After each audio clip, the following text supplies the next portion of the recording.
ताज्या घडामोडी पाहिजेत तर मग आजच C24 या आपल्या YouTube चॅनलला लाईक करा, शेअर करा, सबस्क्राइब करा आणि बेल आयकॉनवरती क्लिक करायला अजिबात विसरू नका। प्रधानमंत्री पीक विमा योजनेमध्ये मोठा घोटाळा उघडकीस आला आहे। सन 2024 मध्ये नांदेड जिल्ह्यामधील तब्बल 4453 शेतकऱ्यांच्या आणि शासकीय जमिनीवरती प्रधानमंत्री पीक विमा भरल्याचं समोर आलंय। या प्रकरणी कृषी विभागाच्या तक्रारीनंतर नांदेड ग्रामीण पोलिसांनी 40 सुविधा केंद्र चालकांच्या विरोधामध्ये फसवणुकीचा गुन्हा दाखल केला। नाशिक, बीड, परभणी आणि हिंगोली जिल्ह्यानंतर आता नांदेड जिल्ह्यात देखील बोगस पीक विमा भरल्याचे कृषी विभागाच्या प्राथमिक चौकशीत निष्पन्न झालंय। नांदेड जिल्ह्यामध्ये खरीप हंगाम 2024 मध्ये शासनाने विमा कंपनीची फसवणूक करून शासकीय निधी हडप करण्याच्या उद्देशानं बीड, परभणी, पुणे, लातूर, जालना, नांदेड आणि उत्तर प्रदेश राज्यामधील शेतकऱ्यांच्या नावे शासकीय जमिनीचा आणि इतर शेतकऱ्यांच्या जमिनीचा बोगस पद्धतीनं वापर करून पीक विमा भरण्यात आल्याचं समोर आलंय।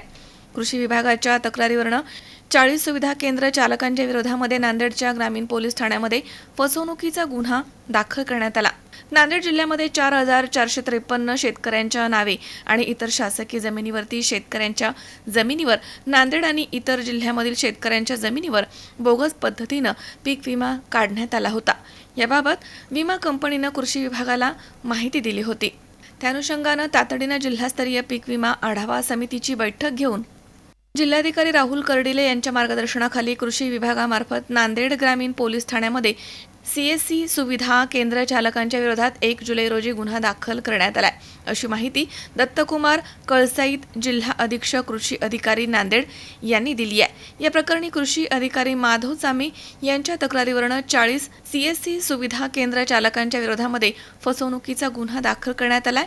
या घटनेमुळे पीक विमा योजनेमधील पारदर्शकतेवरती प्रश्नचिन्ह निर्माण झालाय। दरम्यान पुढील तपास नांदेड ग्रामीण पोलीस करत आहेत।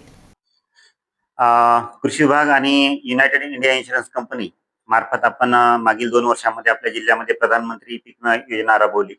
तर मागच्या खरीप 2024 हंगामामध्ये आपल्या जिल्ह्यामध्ये साधारणतः 4300 बोगस पीक विमा अर्ज दाखल करण्यात आले होते आणि यामध्ये आम्ही अधिकची चौकशी केली, पीक विमा कंपनी सुद्धा चौकशी केली आणि शासनाच्या जमिनी किंवा ट्रस्टच्या जमिनी किंवा इतर शेतकऱ्यांच्या जमिनी, मग हे शेतकरी कोणतं नांदेड किंवा उत्तर प्रदेश, बीड अशा इतर जिल्ह्यातील शेतकऱ्यांची नावा दाखवून त्यांच्या जमिनीवर आणि इतर शासकीय जमिनीवर बोगस पद्धतीनं पीक विमा भरण्यात आला आणि यामध्ये साधारणतः 40 कृषी सेवा CSC केंद्र चालकाकडून अनेक प्रकारचे अर्ज, जास्त प्रमाणामध्ये अर्ज दाखल करण्यात आले। तर असे 40 जे आहेत CSC केंद्र चालक यांच्या विरोधात आपण जिल्हास्तरीय पीक विमा समितीच्या मार्गदर्शनाखाली आणि आपल्या जिल्ह्याचे जिल्हाधिकारी राहुल कर्डिले साहेब यांच्या मार्गदर्शनाखाली आपण आपल्या नांदेड ग्रामीण पोलीस स्टेशन येथे कालच गुन्हा दाखल करण्यात आलेला आहे, जेणेकरून अशा प्रकारच्या घटना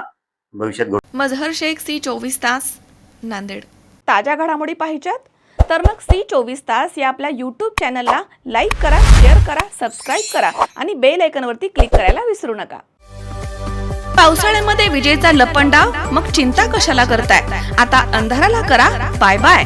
विजेच्या वाढत्या समस्यावरती आता एकच इलाज, घरी बसवा इन्व्हर्टर आणि बॅटरी कमी दरात। आता इन्व्हर्टर आणि बॅटरी घेणं झालं सोपं।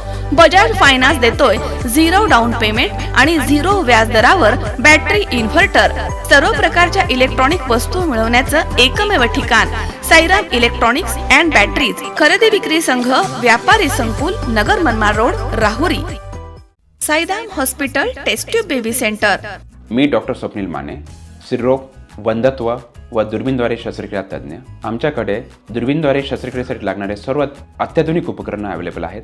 त्यामध्ये 3D 4D कॅमेरा, तसेच रुग्णांना 10 ते 20 ml रक्तस्राव होतो। पेशंटला खूप आरामदायी ऑपरेशन होतं। सूक्ष्म आजार बाहेर काढले जातात। 10 पटीने पेशंटच्या अवयवांचं निराकरण करता येतं आणि आजाराचं उच्चाटन केलं जातं। साईराम हॉस्पिटल, लॅप्रोस्कोपिक सेंटर आणि test tube baby centre, court area, Bhagyashree हॉटेलच्या पाठीमागे, राहुरी।